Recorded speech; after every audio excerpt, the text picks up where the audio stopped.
κάτι έχει συμβεί. Ίσως σοβαρό.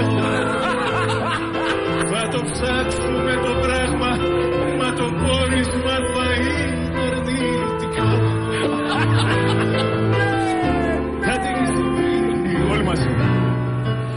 Ίσως σοβαρό. Θα το ψάξουμε το πράγμα, μα το πόρισμα θα είναι αρνητικό. Κάτι έχει συμβεί. Ίσως σοβαρό.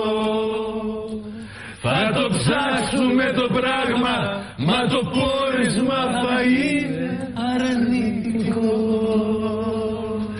Και κάτι έχει συμβεί. Δικό σας. Το σπίτι.